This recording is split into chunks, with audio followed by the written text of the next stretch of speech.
so many women here. Government provides free transport facilities for women only.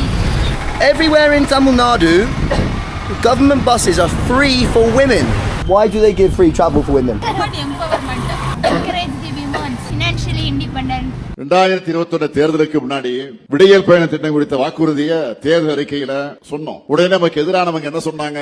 இது நிறைவேற்ற முடியாத வாக்குறுதி, இதனால பேருந்துகளை குறைச்சிடுவாங்க, பேருந்து கட்டணத்தை உயர்த்திடுவாங்க, தங்களுடைய இஷ்டத்துக்கு கதை திரைக்கதை வசனம்லாம் இதை தொடங்கினாங்க.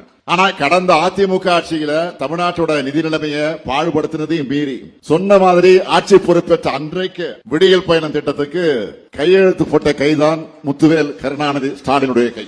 இந்த திட்டத்துக்கு ஆகிற பணத்தை செலவா பார்க்காம பெண்களுக்கு சேமிப்பா மகளிர் முன்னேற்றத்திற்கான முதலீடாகத்தான் நாங்க நினைச்சோம். இதோட பலன் சமூகத்துல எதிரொலிக்க தொடங்கி இருக்கு. ஒவ்வொரு மாசமும் சுமார் 1000 ரூபாய்னு நம்ம ஆட்சிக்கு வந்த 51 மாசத்துல ஒவ்வொரு மகளிரும் 50,000 ரூபாய் சேமிச்சிருக்கிறாங்க. எவ்வளவு பெரிய புரட்சி இது!